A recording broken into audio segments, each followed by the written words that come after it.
Résistants, bonsoir. Je voudrais aujourd'hui faire un petit bilan des élections de 2012 et évoquer quelques perspectives pour la résistance. D'abord, deux éléments importants concernant les élections. Le tout premier, c'est que j'ai fait dans mon journal des résistants de vendredi dernier une petite erreur de calcul, à savoir que je vous ai annoncé qu'il fallait 525 députés et sénateurs pour avoir la majorité au Parlement, et en fait c'est 555, ce qui est une bonne nouvelle puisque c'est beaucoup plus difficile. Il faudrait donc, pour que la gauche et ses alliés aient la majorité au Parlement, qu'ils aient 378 députés. Or, ils en ont 341.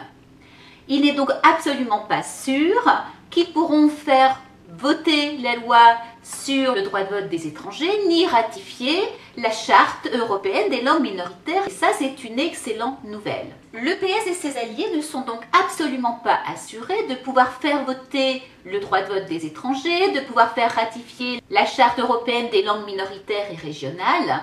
Et il nous appartient à nous, dès la rentrée, d'informer nos concitoyens au maximum, de demander des rendez-vous aux députés pour être sûr que le PS n'aura pas la majorité pour ces lois infâmes. Il faut que Hollande soit obligé de demander un référendum sur ces sujets-là.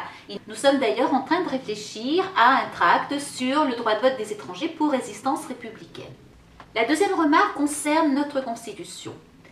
Le bipartisme et le système majoritaire à deux tours ne sont plus du tout démocratiques et ne représentent plus les Français, comme on le voit dans les tableaux publiés hier soir dans Riposte laïque par Jamila Gérard. Ces tableaux montrent de façon très claire qu'un député du Rassemblement Bleu Marine représente 62 fois plus d'électeurs qu'un député du PS.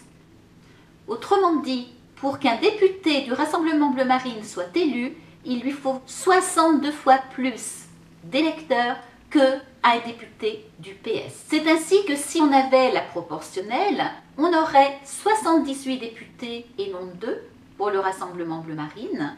On aurait pour le PS et ses alliés 198 députés et non pas 314.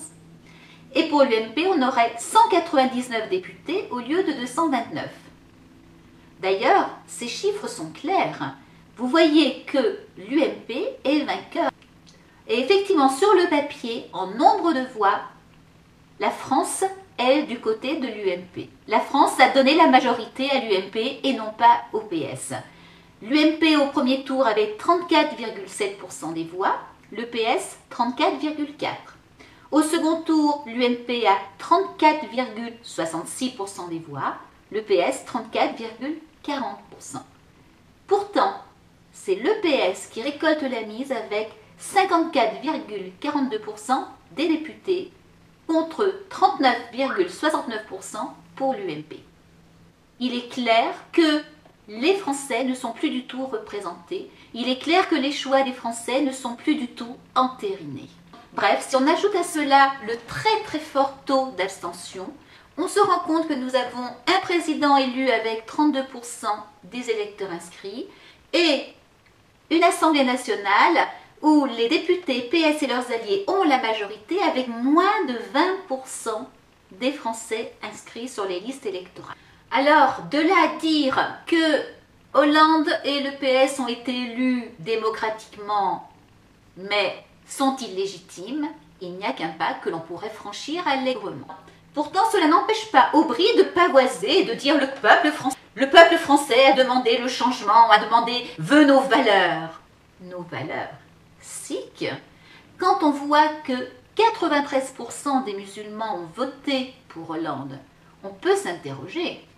Si les musulmans dits modérés, si les musulmans intégrés, assimilés, devenus des citoyens français comme les autres, étaient des citoyens français comme les autres, on n'aurait pas un vote communautariste, on n'aurait pas 93% des musulmans pour le PS, on aurait 50% pour le PS, 50% pour l'UMP ou 60-40, mais on n'aurait pas un vote massif. Ce vote massif est très inquiétant parce qu'il dit clairement 1. que le PS est considéré comme un parti communautariste, susceptible de donner des avantages communautaristes, ce qui est contraire à la République et à l'esprit de notre Constitution, de la Déclaration des droits de l'homme et du citoyen. Mais il dit également que les musulmans de notre pays votent en fonction de l'Oumma, en fonction de la communauté musulmane, en fonction des avancées que l'islam peut trouver dans notre pays et non pas en fonction de l'intérêt général, de l'intérêt de tous les Français, de tous les citoyens de ce pays, quelle que soit leur religion, quelle que soit leur croyance. Donc la 5e est moribonde, exsangue. Il va falloir forcément construire autre chose, une autre constitution, un autre système. La 5e a été construite pour éviter les dérives de la 4e. Nous arrivons, je crois, au bout des dérives de la 5e. Comment un parti pour qui ne vote que 20 à 30% des électeurs français peut-il détenir tous les pouvoirs en France? L'Élysée, le Sénat, l'Assemblée nationale, les grandes villes, les régions. Le bilan est fort inquiétant et nous craignons fort pour la suite que la faute du bobo Jocelyn ne se réalise.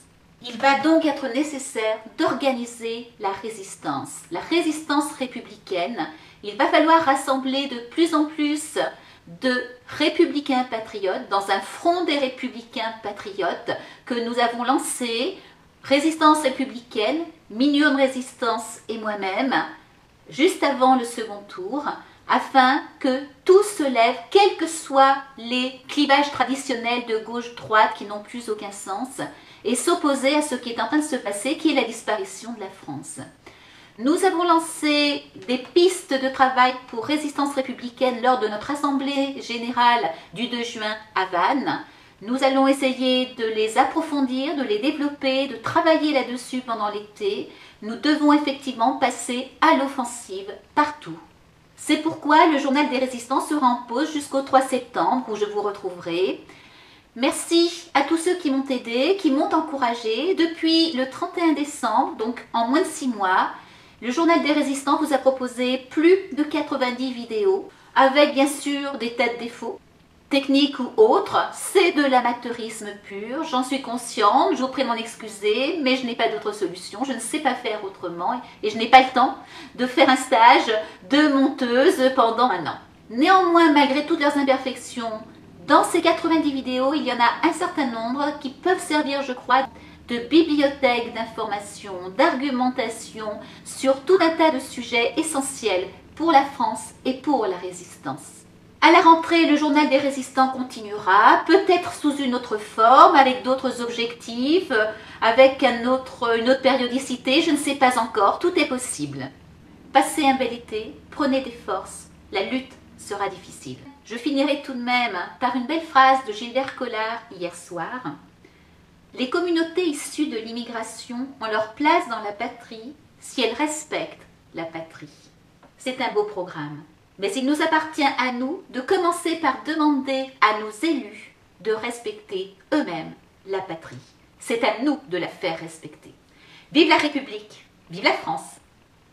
Quand j'ai ouvert les yeux en terre savenole, au bel avril si bleu comme une farandole, dansait dans la pénombre à travers les volets, une lumière, une ombre doucement enlacée.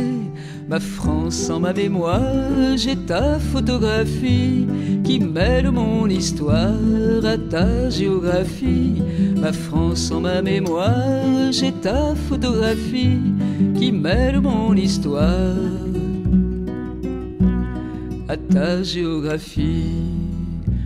De la baie de la Somme au canal du Midi, Saint-Valery-sur-Somme sous un rideau de pluie, une aube d'asphodèle du côté de Provins, qu'on vous frôle les ailes de l'ange du matin.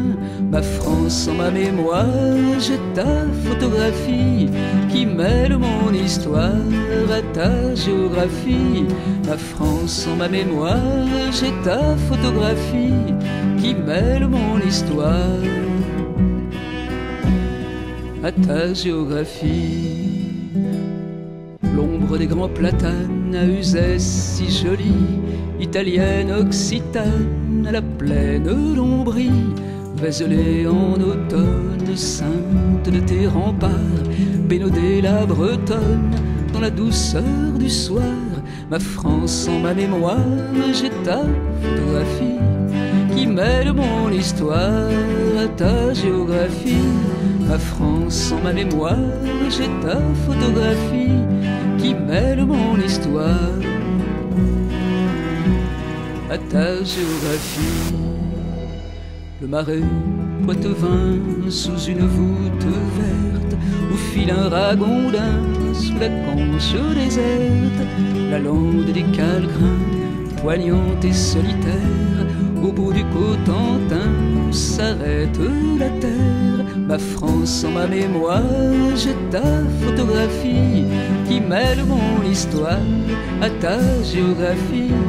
Ma France en ma mémoire, j'ai ta photographie qui mêle mon histoire à ta géographie. Une cloche qui sonne au village landais, la campagne frissonne à l'heure du berger, et dans l'herbe une trace comme au rideau un pli. Dans un état de grâce, les heures se déplient. Ma France en ma mémoire, j'ai ta photographie qui mêle mon histoire à ta géographie. Ma France en ma mémoire, j'ai ta photographie qui mêle mon histoire à ta géographie. Ma France, mon pays, aux mille et un visages, de Strasbourg à Paris en passant par Uriage. Pardon si je ne puis en tiède chanter, il me faudrait deux vies et tant d'autres couplets. Ô ma terre de France, un jour je dormirai dans tes bras en silence, enfin réconciliés. Ô ma terre de France, bientôt je dormirai dans tes bras en silence, enfin réconciliés.